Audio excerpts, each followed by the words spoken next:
Welcome to Hip Hop Now Podcast. If you're from the future, you know what to do. Get your ass out of here. Don't disrespect the legend. Hip hop is here to stay. Let's get right into the business. Yo, it's your man Kil 889 from Apartment 5B. We here with the Hip Hop Now podcast and everything. Dope collabo app. I'm sitting here tonight chopping it up with my brothers. We got my brother Vague from BK. We got my brother Apt from Baltimore. What's going on, y'all? Everything good, man. Nice to be here, man. Oh, man, I appreciate being able to sit down with you too, man, because truly got nothing but love for both of y'all, man. I love to see everything that we doing, and tonight we are talking about He Can Rhyme, I'll Sing. You know what I mean? Now, for people who may not know, it's the collabo album between these two gentlemen right here. Join is bananas, and we're going to get into a little bit of everything. The first thing I want to chop it up about, because y'all told me that this was recorded between 2013 and 2015. Yes. We were going hard body trying to create this, and as you all know, you here with us now, you listening now. That means a lot of life happened between 2013 and to when this actually got released. But yeah, that's when we originally were recording it. Yeah, with Vegas. I'll let you speak to it too. Yeah, man. I almost forgot. I ain't gonna lie. I almost forgot because, like I said, we was working on it back then for 3 years, but we didn't put it out till 2020. Right. And we sprinkled a song or two here and there, and really that was me because Ak is a perfectionist. Ak is like, yo, so Ak is Dre. I don't want to let nothing go. So I don't want to let none of that shit go. He like, when it's ready, we let all of it go. But I just saw moments where I'm like, damn, it's like 2020 now, and Day Electronica just dropped. So right. Let's drop. So yeah. Vegas definitely did convince me. And I'm glad you did, man, because between that time, 2013, as far as hip hop and my participation in it, as far as making music, like I was really, really like going hard body at it. You know what I'm saying? And then, truthfully, honestly, to be completely candid, I fell off. I just, I stopped. I switched gears to, okay, well, let me see what's going on with, with these cameras and filming. So like be completely candid, I abandoned it. I was just like, because I was looking at the way that hip hop was going and looking at the direction it was going. And I wasn't encouraged, so I just was like, I lost the step. I lost that fire, that compassion for it. And in Vegas later on, he like, I don't know, I think we need to go ahead and put this out. And I think that's you, the whole J Electronica, like, finally, I think his album leaked or something, like the real album was like the album we had been waiting on. It had leaked. And so I'm like, damn, well, yeah, like if we was waiting on that this entire time and that dropped, I'm like, you know what? And then I went back and I started listening. I'm like, yeah, this is dope, like, why we ain't, we need to put this out, And then I think a big part of it is what Vegas mentioned earlier, though, like when it comes to some of the mixing, I couldn't get it like how I wanted to. And, when those things were falling through, it's just like, damn, but I'm glad and I appreciate Vegas for talking to me like, let's drop it. You know what I mean? Because now I go back and listen, and I listen every now and I'm like, this is dope. Like, we really put our foot in this. You know what I mean? So yeah, man. But recorded between 2013 and 2015. All right, now tell me this. Well, I want to say too, because I believe there's powers in words, and you didn't fall off. You stepped away. You know what I mean? Because when you said you originally said, "Yeah, Kil, I fell off," I was like, "Well, damn, I ain't never heard no producer say that." Like, I done got whacked with the beats. But more so, you were just saying you stepped away from it to pursue your love for where you are now with directing and things like that. Yeah. I mean, yeah. Thank you for cleaning it up. I say fell off as far as my attitude towards it, but yeah, like I was still I tried to switch gears to score. Right. Like, okay, you know what? Like, I'll take, to making beats and things like that. And then these things that I'm doing with the camera, I'll try to mesh it together. I try to get on some old John Carpenter, like, yo, I'm gonna go out, film the movie, and then I'm gonna come back in, into the studio and I'm gonna try to put some beats and stuff behind it. So that's what the direction I was going in. And then I realized, like, yo, yeah, I need to be doing this full time if I'm, because that's a lot of work. Right. You know what I mean? But yeah, man, I'm just glad that we got back to it and then actually put it out. Like I did some things as far as like arrangement wise and things like that to make sure things were level. But yeah, I'm glad, Vegas, that you came back and convinced me, like, yo, we need to go ahead and drop that. All right, no doubt. Now, one thing I want the listeners to know is that, because I know some people would be like, man, 2015, 2013, man, that's longer. I went. But the thing about this album is it doesn't sound dated at all. You know what I'm saying? Like, there's not, I'm re-listening to it and I'm like, yo, that beat right there kind of sound like it could have been on that Pete Rock joint. You know what I mean? So to me, there's I don't want people hearing that, because I know sometimes I'll hear that, like, yo, this is an album from 2000. I don't want to hear nothing from 10, 11 years ago. But I think the blessing with your album is, again, Vegas's rhymes don't sound dated. The beats don't sound dated. Everything feels like it was like in a time capsule, just waiting for the right time to really come out here. So before we dive into even more, I want to know, how did you two even link up to start working together? On the music side, Yeah. I think if I remember correctly, I think, because obviously for those who don't know, we all are part of Strictly Hip Hop, all different generations of Strictly Hip Hop, passing the torch to one another. So that's how we kind of knew each other at WEAA and Morgan State's campus. But I think one time, I was working on music sporadically here and there after graduating. And I think I was just like, yo, I got some beats for you. And I'm like, what? You know what I'm saying? Because I was the homie, he's there all the time. So I didn't know that shit. And he was like, yeah, if you, because I was working on something that didn't come out, but it's on my Bandcamp. So it did eventually come out. But I was trying to work with different producers.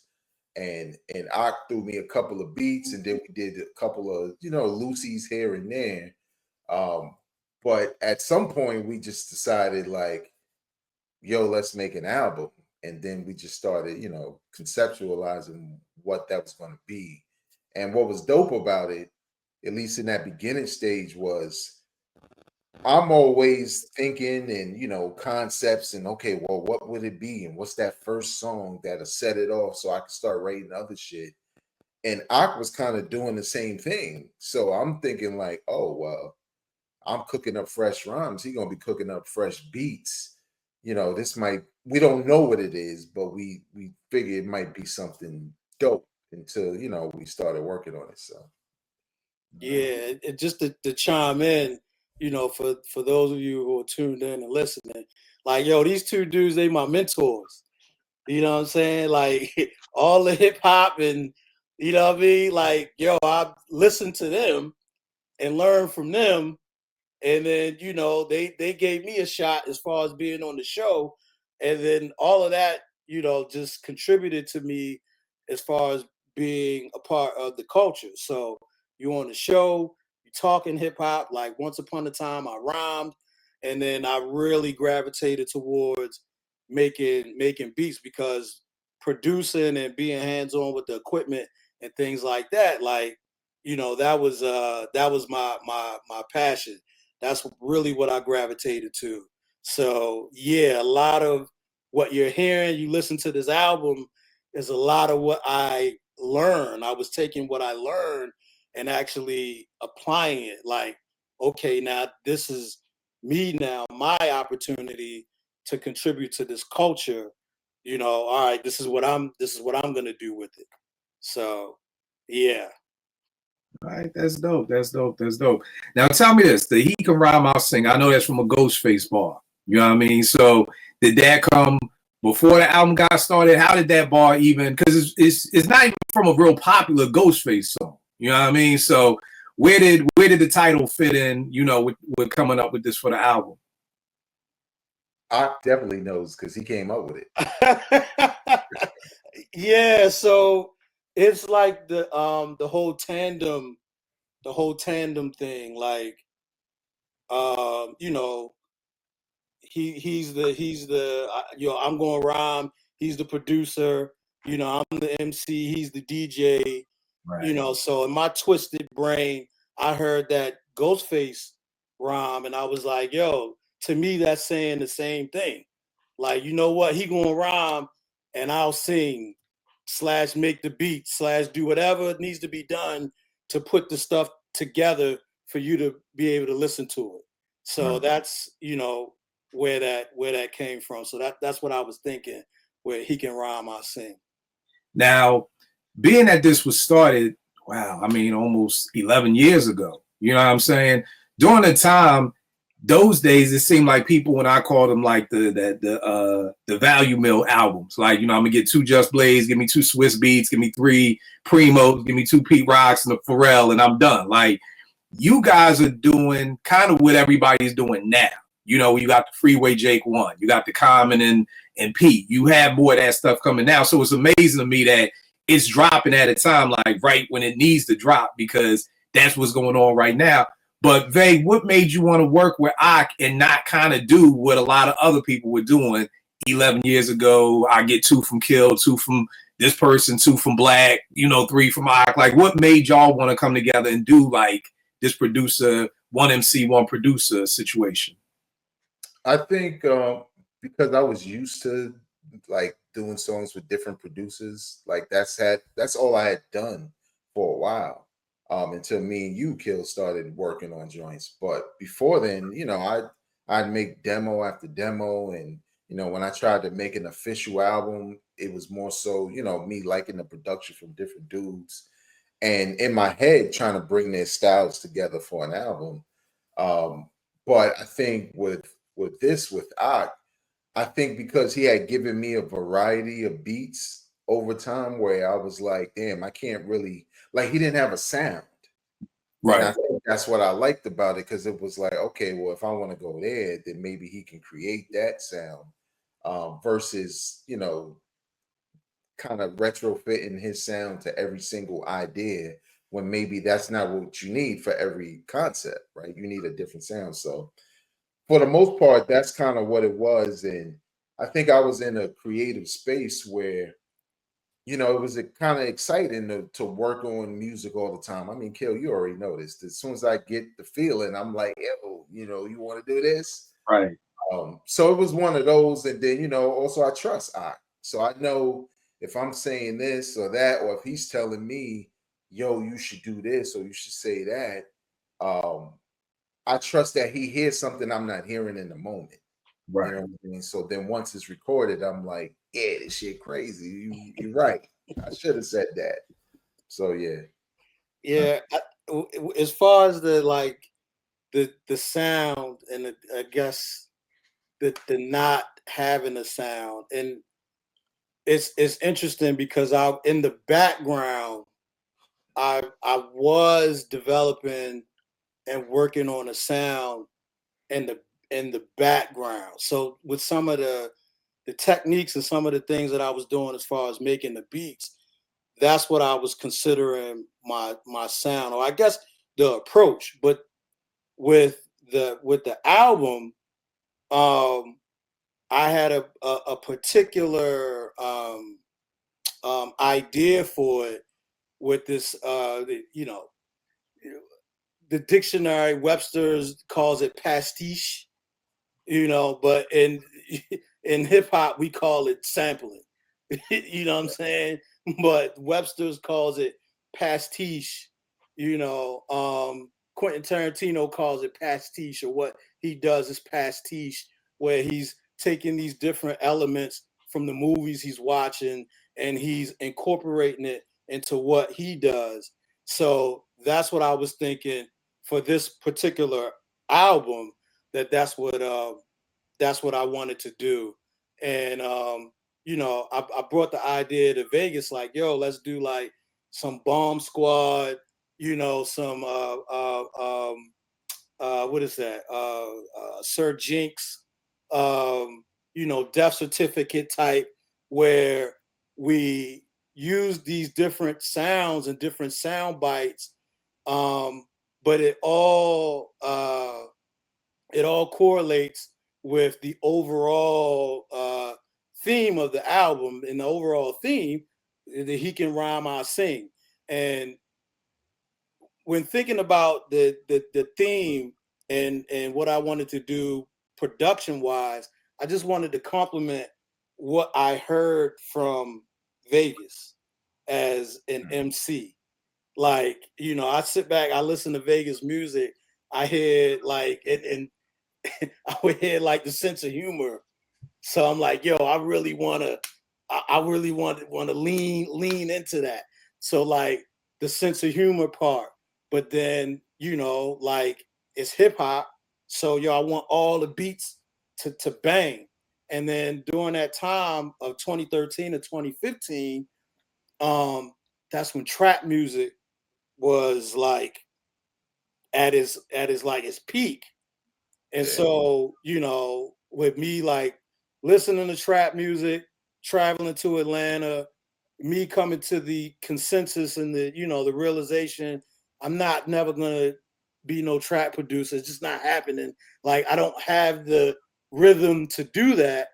But I'm like, yo, what if I take some of the techniques that they doing and just put it into what I'm accustomed to doing with, you know, traditional East Coast hip hop.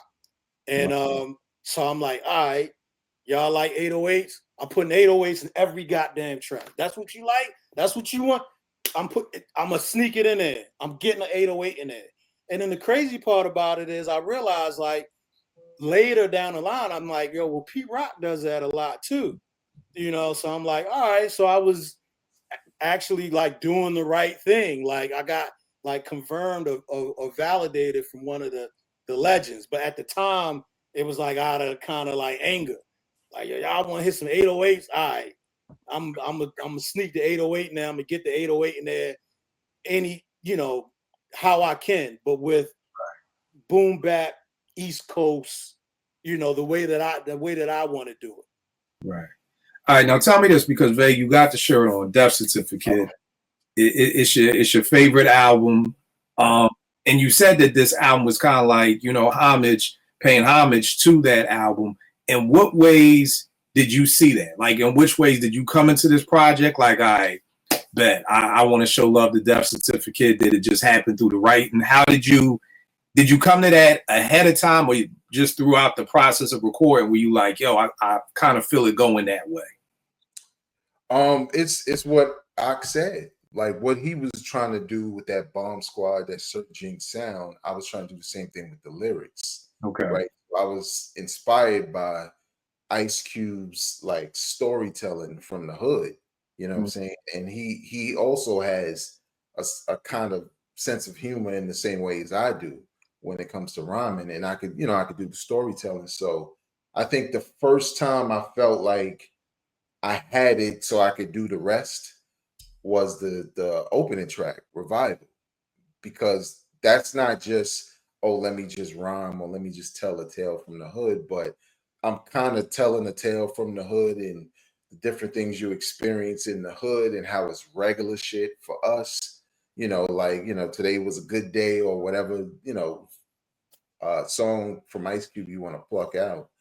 But as we went on and on, I wanted those themes lyrically to kind of be like for a listener to get what I got when I first heard Death Certificate. You know, I'm sitting there, I don't even know what's next. I'm hearing, you know, the funeral joint and my summer vacation, and it's like this treasure trove of ill beats and storytelling, and I just didn't know where he was going to go next. So I tried to do that. We're having, you know, songs like Revival that say what they saying, songs that are like club records, like Running Like Jesus Coming, and Quitting My Job on another track, and you know, and then getting into Hood Conspiracy Theories on another track. So I just tried to pour in as much of myself, obviously, but Black culture, hood culture, college, HBCU culture, just all within my lyrics. So by the time you finish, you get to know me, but you get to know us. And that's what I felt Ice Cube was doing on Death Certificate. So All right. Now with the beats, you bring up Bomb Squad, but more importantly, and I want to say more importantly, but you bring up Sir Jinx, whose name I feel gets left out of a lot of the conversations when it comes to Cube. You know, I feel like it's like Dre, Bomb Squad, and that's it, and Jinx gets left out. How did you, from a producer, like where did you come from to like get that sound? You know what I mean? That Sir Jinx sound. Yeah, so you know, with Sir Jinx and with Death Certificate in particular, you know, it was I noticed the different sound bites, like, you know, what's that with Bird in Hand, you got some Sesame Street stuff going on. It's like, yo, what? You know, so it's like this unpredictable, like you don't, like what Vegas was saying, you don't expect to hear certain things, and then you hear it, and then it's like, what? And then it works. You know, it works. So that's where I was going with, you know, some of the you know, the sound bites, some of the here's another thing with the radio background, some of the imaging, like I applied that too, like imaging with, you know, sweeps and things like that. It's like, you know what? I'm gonna plug that in here too. I'm gonna use that too, you know. So, but yeah, it's again with Jinx, it's like the that pastiche style of it's unpredictable what type of sample you're gonna hear next. Multiple samples, layered samples, and you know, you thinking that's not supposed to go together, but it does, you know, and how he chopped it and how he layered it in, it works. So that's, you know, that's what I was thinking as well. I guess a specific example, one of the most complex songs on the album, Paid, was that I definitely was like thinking of Sir Jinx, like, yo, you know what? I'm gonna get a violinist. A violinist gonna do this, right? And then, you know, the I'm on it like that. I get it like that. You know what? I'm a throw that in there. And you know, since it's paid and we paid in full, you know what? Let me go get the paid in full, the the sample, the, you know, from the woman singing, you know, and then the really take it up a notch. And this, I think this was one of the last things I did with the, I guess the bridge, or I guess the interlude, the break, you know, with the Thugnificent, like the little mini skit in between. Like that's another, you know, nod to Jinx. Like, you know what, we just gonna break everything up, but I'm gonna use a clip that speaks to the overall song and what we're trying to say. Like, yo, at that point in time, it's still today, you know, you got rappers, they willing to do anything to get paid. Now more so than ever, you know, right. but back then we were starting to like see it, like, damn, like, you know, people that we respect, it's like, yo, like, you gonna do that? Like, you know what I'm saying? We just gonna see you dancing in the commercial for chicken wings? Like, we really gonna see that? Like, you Right. know, and look, you know, it's honest work. You know, people gotta feed their families, but we just seen the shift starting to happen with this culture that we love. And now it's like, yo, man, I got bills. And like, yo, people gonna dance for them chicken wings. It's like, damn. So we just had that social commentary to speak to it. You know what I mean? So that's what Paid was for. And again, with Sir Jinx, like just with the different samples and things being unpredictable, that would be an example. That's the most complex song on there. It was a bunch of layers with Paid. All right, now for people who can see, up to the right hand corner is the album cover, and when Vegas sent this to me, it's like Vegas and McLovin. I'm looking at this like McLovin Beatz. Like you talk about like McLovin off of Superbad. Like, Vegas, who is you? Who is he? He was like, nah, man, it's Ock. It's Ock. I'm like, oh, okay. So, bro, where McLovin Beatz, bro? What was this a dare? Was this like you lost a bet with somebody? Like, yo, how did you come up with the name McLovin Beatz, man? Again, you know, folks watching this, you know, I call it inspiration. Some folks might say, yeah, that's derivative, but this is hip hop. We sample, we get inspired by things. So McLovin Beatz, I was inspired by MF Doom. You know what I'm saying? Like I was gonna do this whole, yo, you don't know it's me. You know what I mean? It's just gonna be McLovin, like the drop and the beats. So the drop from Superbad, like when they calling out the McLovin, like yo, that's gonna be me, McLovin Beatz.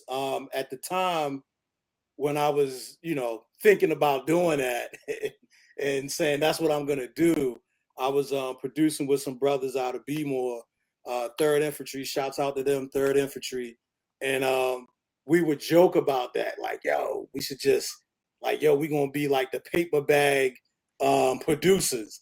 We gonna come out with paper bags over our heads and just gonna have dope beats, where nobody gonna know who we are. And so I just took it to the next level. I'm like, yo, we laughed and we joked about it. I'm gonna just do it, and my name is gonna be McLovin.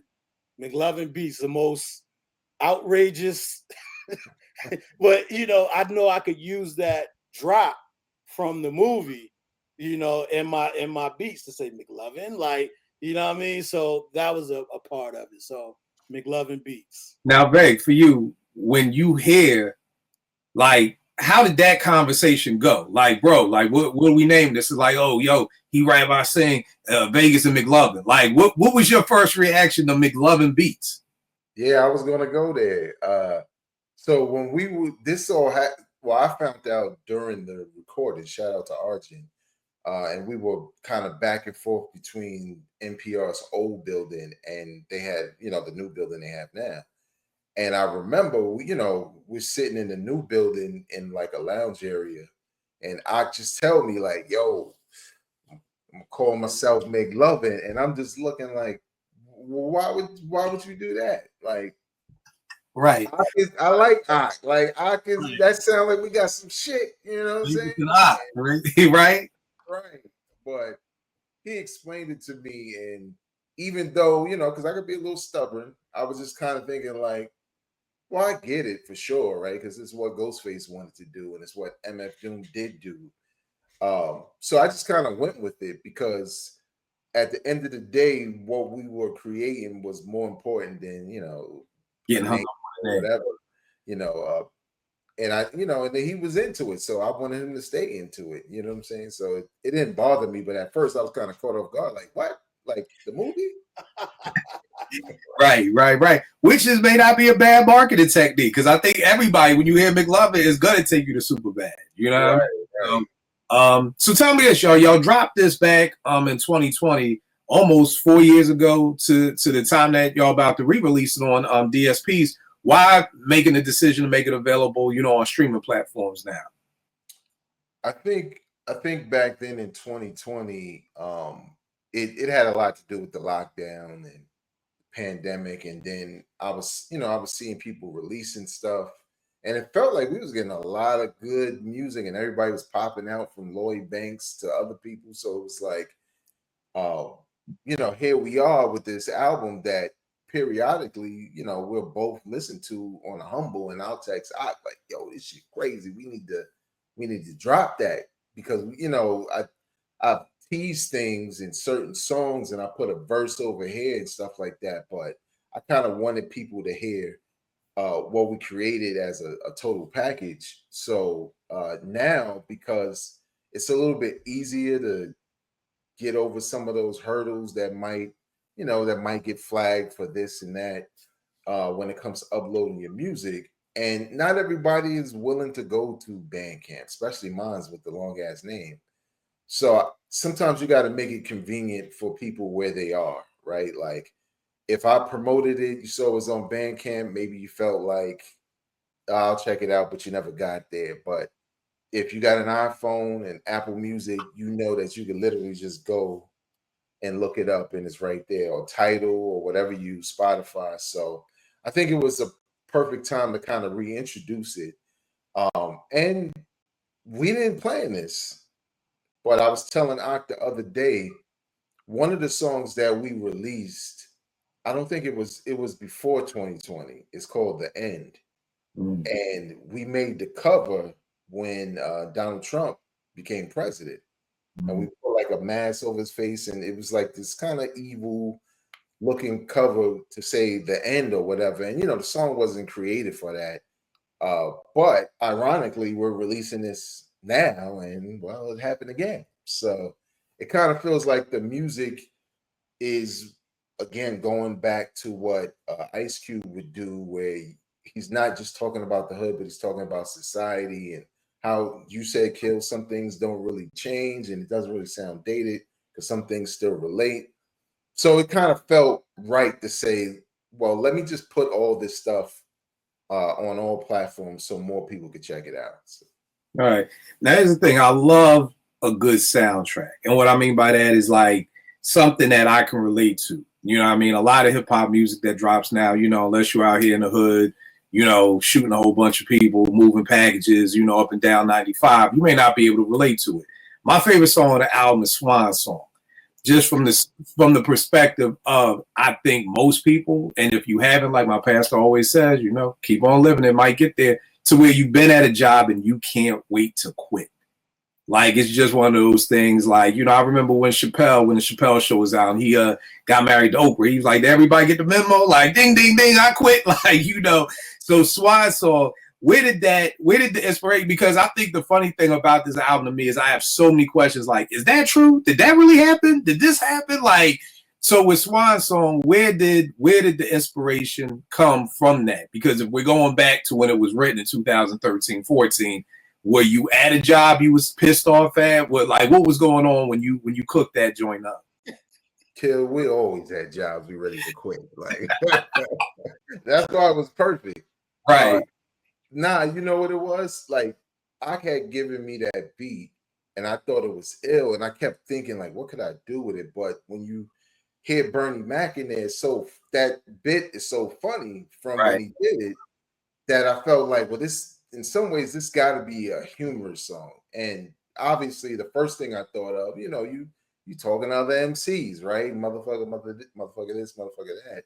But I felt like that was too, like, whatever, But then I remember telling I was like, damn, what if I just make a song where I'm quitting my job? And motherfucker is like the exclamation point for everything I got to say on the way out the door.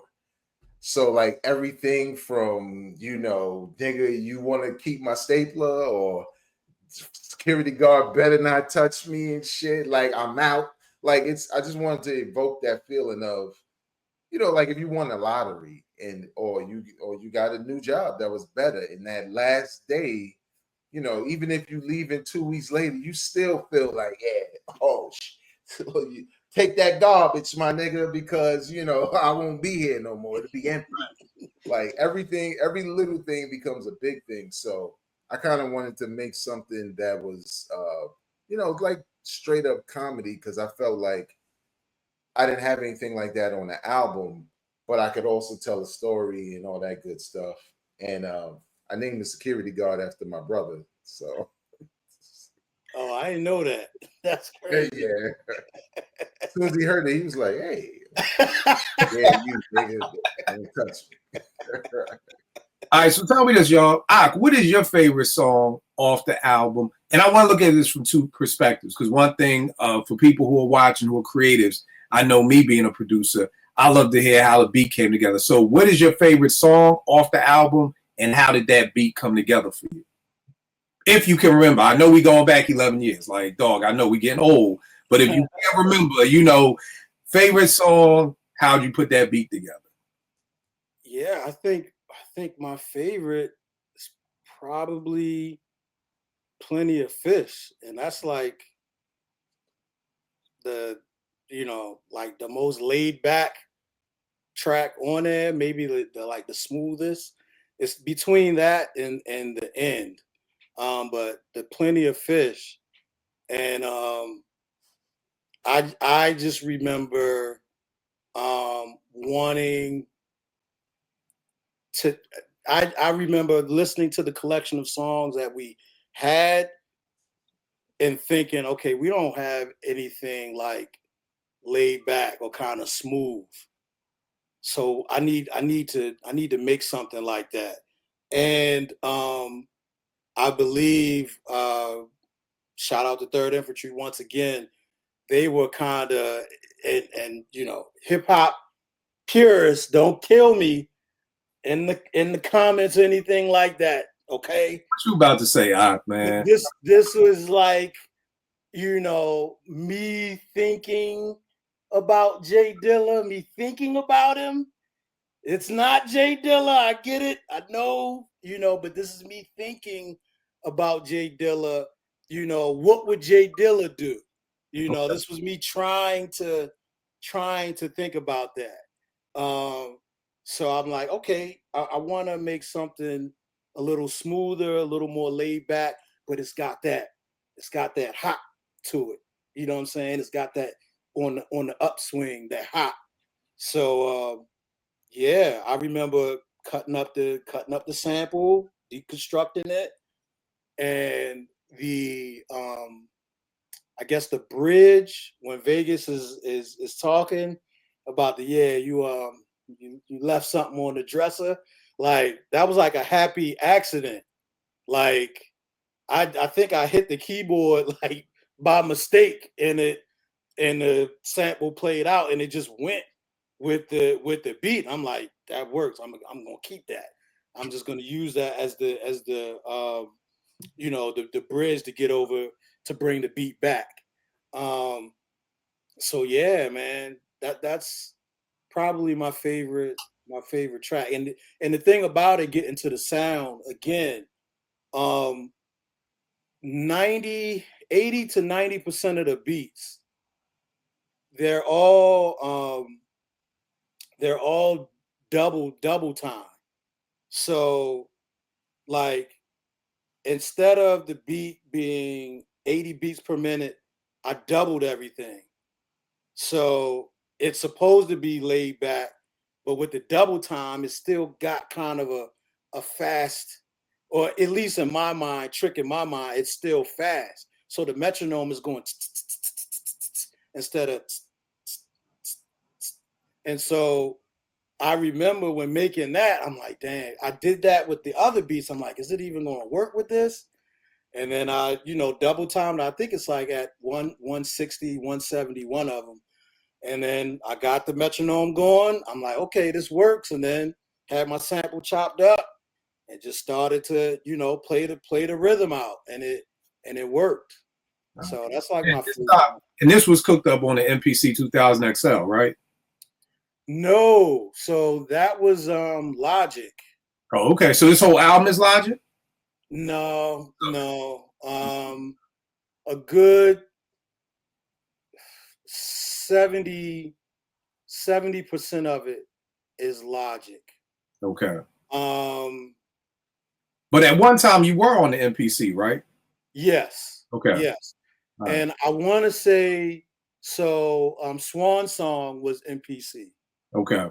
Swan Song was MPC. Of course, the bonus track from years ago, Superhero, that was MPC.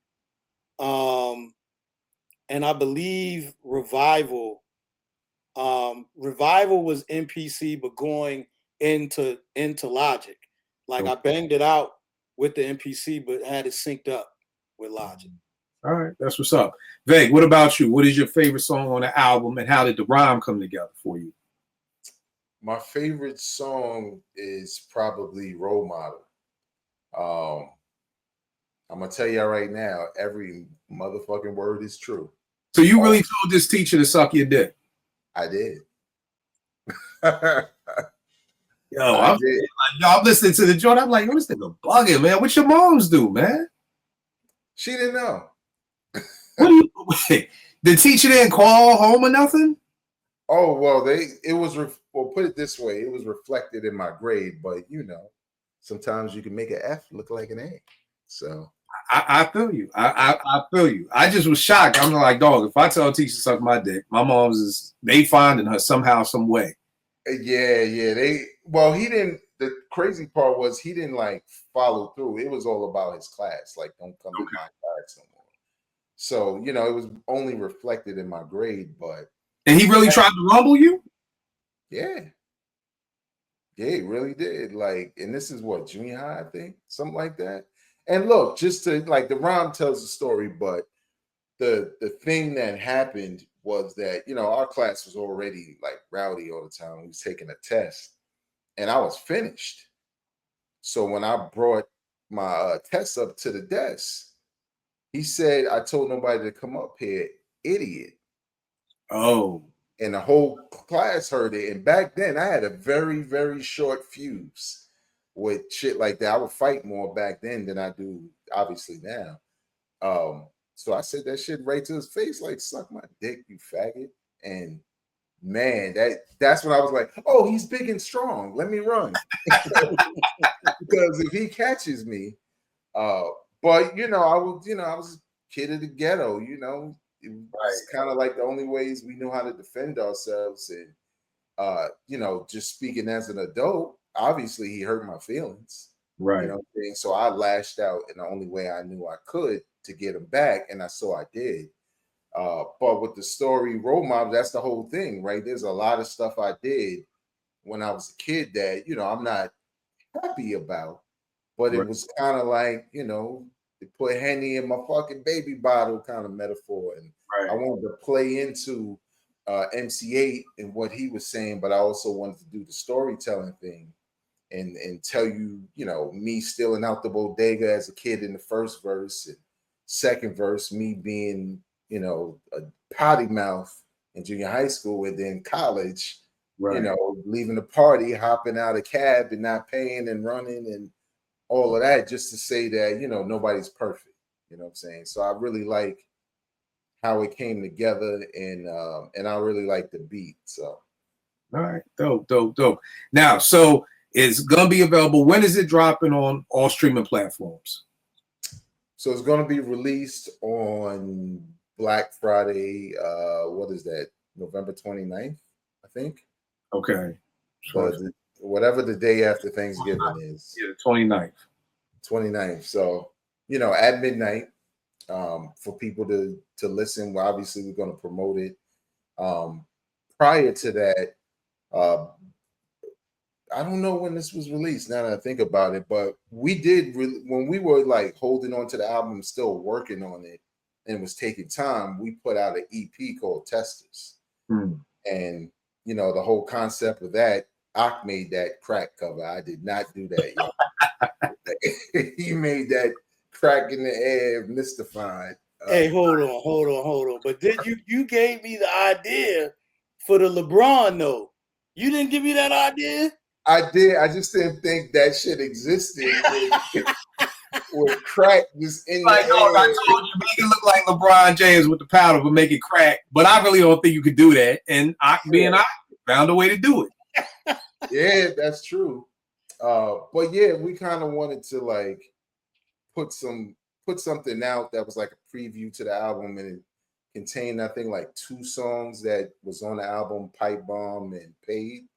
But then it had other joints that were other ideas that didn't make it, like Happy Endings, you know what I'm saying, about being in the massage parlor, and again, storytelling and something unique. And then some other joints that we did on there in a freestyle, Shane, over the what you call it? What's that? Brooklyn Zoo. Brooklyn Zoo track. So yeah, it was kind of that's out now on all streaming platforms for people to check it out and kind of get a feel of what we were able to do. Basically, that's like our Kill at Will, like before the album comes out, you get this little joint and then you get the album and it's got all these other songs on it. So yeah. All right, that's what's up. Now, in the future, now that we're finally getting this, now, I know you kind of retired, you in your director bag, full time. It's hard to put something out this dope and just leave folk at that. You know what I mean? So is there going to be a McLovin Vague collabo coming back at us again, bro? It's grand opening, grand close. Okay. I mean, yeah, I was telling Vegas the other day, I'm like, yo, yeah, if I try to go ahead and fire everything up, man, my fingers and my hands gonna be feeling real dumb trying, you know what I mean? Like get my rhythm and things like that. So I don't think it'll be that bad, man. I think it's like riding a bike, man. You know what I mean? Like I honestly believe that, but again, I love the fact that you took one passion and turned it into something else because you're doing amazing things behind the camera and everything like that. I definitely want you to talk about some of the things that you have cooking now, some of the things that you have out. But again, man, it's just hard to drop this and then kind of be like that, grand opening, grand closing. But hey, we take what we can get, man. We'll take, he can rap, I'll sing, you know what I mean? But you may just have some people out there, kind of poking the bear a little bit that at least drop a 12-inch or something to get out here for us. Appreciate that. It'll take like 10 years to come out because I know. Hey, man, y'all the J Electronica hip hop, man. You know what I mean? So, but I talk a little bit about what you got cooking on with you in your director's bag. I mean, right now I'm writing. I'm trying to write my next film. I mean, I've got a film on Amazon right now. Folks could check out if they want to check it out. It's called Raina. That was my first film, placement to get on Amazon. Like, oh, okay, I'm on a platform and it's not YouTube. You know what I'm saying? So you can go check it out. But I'm writing the next film now, and writing the next film and working to get a budget so I can do full length feature and just elevate. With Raina, it's a shorter film. It's shorter film. Before it's all said and done, I've got to do a full length feature. I got to do that. I have to. So I've already written one, and that's like I actually kept it 100 with myself and thought, I don't want this to take 10 years to drop. So, okay, let me put that in the stash and let me write something else that I can go out and film immediately. Because the first thing that I wrote is going to take a little more money and more time. So I'm back in the lab again to write something else that I can go and film immediately. So that's what's happening now. Aside from that, video production services, people in Maryland, you can holler at me, 97media.org, for video production services. That will help as far as getting the bread to be able to put towards the feature, but yeah, that's what's going on right now. All right. And Veg, what you got cooking up now, man? Man, so for those who know or don't know, me and Kil got a new project out called Bed-Stuy Vintage, the album, commemorating 30 years of rapping. It's on some real boom bap, a lot of the same things we mentioned about this album with me and But I'm working on, and I'm hoping December, another EP that's kind of like joints that I didn't get to touch, when we were making this album, that I was kind of still in the same vein. So it's like a Bed-Stuy vintage lost tapes sort of type thing. Maybe 4 or 5 songs. I already got 2 recorded and 1 to record that be pretty dope, and also a feature from what's his name? Nums. That's how you pronounce his name? Yeah, on one of the joints. So yeah, it's just in between time, I get the inspiration. I write to some joints, and I think in December we could drop that, and just can keep the beats flowing. That'll come out on streaming services at the same time as Bandcamp. But yeah, man, I'm just hoping to make something different and dope, and just keep creating. So. All right, that's what it is. Veg, I know you're on Blue Sky, IG, everything is Vegas World INC, correct? Yep. All right, where can the people get at you? I know you put out the website, but are you anywhere social media wise? Yeah, I'm on IG at that's Apt. That's Apt, THATSAHK. All right, that's dope. That's dope. Well, everybody, so, what up? So we got to do this again, because I need to ask y'all about y'all work and what y'all have done. Let's you know what I'm saying? And it's not grand opening, grand closing for y'all. Shop open. Y'all got 24-hour dope shop running like y'all. Yeah, baby.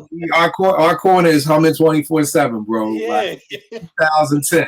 Like 14 years in making music together. So yeah. We definitely gonna reverse this and get it going back. And I think the perfect way to end this is kind of like what Veg and I talked about. We're all from that strictly hip hop branch of 889. And one of the things I loved about that was it really was a training ground for who was up next. You know what I mean? And it was beautiful to see me pass it to Veg pass it to you, and just the growth of that. So, just a dope opportunity. That's why, like I always say, whenever I see y'all, I love y'all. I appreciate y'all being in my life. I appreciate everything. It's not always about, me giving something to y'all. I'm so proud of both of y'all. You know what I mean? And the things that y'all accomplishing individually, together, so I just love to see it, because that's really what I always wanted strictly hip hop to be, was a place where people could grow and kind of like get their dreams out. That was Kanye. All right, forget that. Forget getting your dreams out, but make your dreams happen. There you go. Make your dreams happen. So you already know what it is. Tap in. He Can Rhyme. I'll sing. Still, if you want to support it, go to VegasWorldINC.bandcamp.com. That is where artists get the most for their money. We don't make any real money streaming. It makes it more available for all of you all. But if you go and you like it, I just challenge you to come back to the Bandcamp. I understand it's opening. Yo, people out here be lazy as hell, y'all. They be like, you want me to open a whole nother window? Like, yeah, nigga, just click your mouse and open one more window. That's all we ask you to do if you really like it. Because we always hear people complain, there's no good hip hop, and there's all this and there's all. If you hear something you like, open another window, bless these two brothers, put some money in their pocket, you know what I mean? And support good hip hop, because people always complain, but they never put their money behind them, their mouth. So, we'll sit here, if one of your favorite rappers drops an album and charges $500, y'all buy it like it's art, but then somebody asks you to spend $10 and it's like, oh man, come on. It's like, we can't do that. You can't do both. You can't complain about it's no good music, and then people provide you all with good music, but you don't want to pay for it. So just a challenge to all the people out there. What's up, babe? Plus, I'm cooking a lot of this, man. They're not coming with this level of creativity. They rapping about the same thing, which some of it I love myself. Right. But they're rapping about the same things all the time. Whereas whether it's and me and him working, or me and Kil working, you will see through these episodes that we have layered material, not just in the rhymes, not just in the songs or the concepts of the albums, but even in the beats. And this was part of the idea of doing something like this, is to, have people who are on the indie side talk a little bit more in depth about it. Like, if Drink Champs ain't calling, do your own. You know what I'm saying? So that was the whole purpose of this. Right. We already know it's me, Kil 889 Twitter, IG, Blue Sky. Scream at me whenever y'all can. We catch y'all next week. Another Hip Hop Now Apartment 5B collabo, y'all. Peace. All right.